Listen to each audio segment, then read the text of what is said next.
Hi everyone, Troy Richardson here. We're going to dive into another crucial aspect of ziplining that often gets overlooked or not followed: how the standards apply. We're going to take a look at this presentation, which fits into the emergency brake training, zipline arrival speed. Number 2, how the standards apply. The other 5 training sessions will be done at another time. The 5 quiz questions that we did in this presentation as a pretest will also be answered throughout this presentation. First question is, when should ziplines follow the standards? We'll answer what standards zipline owners are required to follow. We'll also answer, can ziplines follow different standards?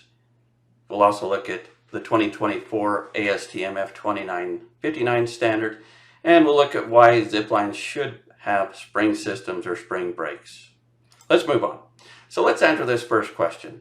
When should ziplines follow the standards? Ziplines, when they're open to the public, they must comply with the standards. Following the standards is essential for regulatory compliance.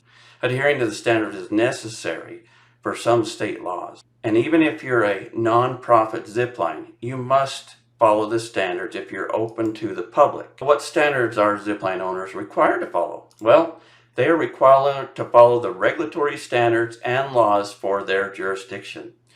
These regulatory bodies govern what standards owners must follow. Building codes and state regulations may dictate the standard you're required to follow. They do this in Las Vegas. Las Vegas follows ASTM F24 standards for all their amusement rides and attractions. And insurance providers often require ziplines to follow standards. And if they're not having you follow a standard, find another insurance company. Let's look at the standards. There's 3 resources in the United States. The ACCT or ANSI ACCT, the Association for Challenge Course Technologies, is the oldest zipline standard. It came out in 1995. And next was ANSI PRCA. They were 2005. And then ASTM F2959 was first published in 2013. You can pause the video and capture the links. Get involved with the standards. It's important for the safety of your staff and patrons. The next question, can a zipline follow different standards? Well, the answers include, yes, they can follow several standards based on its location. You got to follow the one that your location asks you to do. Zipline owners can exceed the minimum standards and follow more than one. Ziplines can add standards from other countries, like the ERCA is a standard for Europe. And yes, complying with other standards helps you when following the standard. Did the 2024 ASTM F2959 add friction braking in springs? Yes.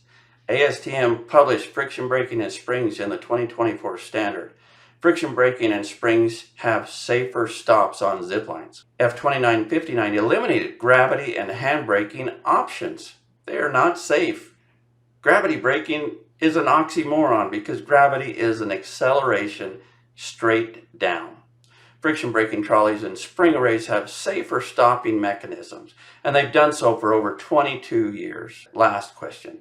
Should ziplines have spring systems or spring brakes? Well, in my opinion, every zipline should have a spring system or a spring brake to enhance safety, and we could reduce 50% of the accidents if we had a spring brake properly designed on every zipline. Of course, high-speed ziplines should have long platforms for safer braking systems.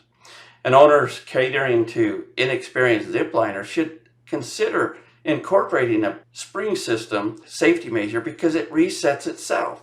Spring systems are necessary for all ziplines, and I believe it's a best practice to include them. Thank you, everyone. We've finished this short presentation.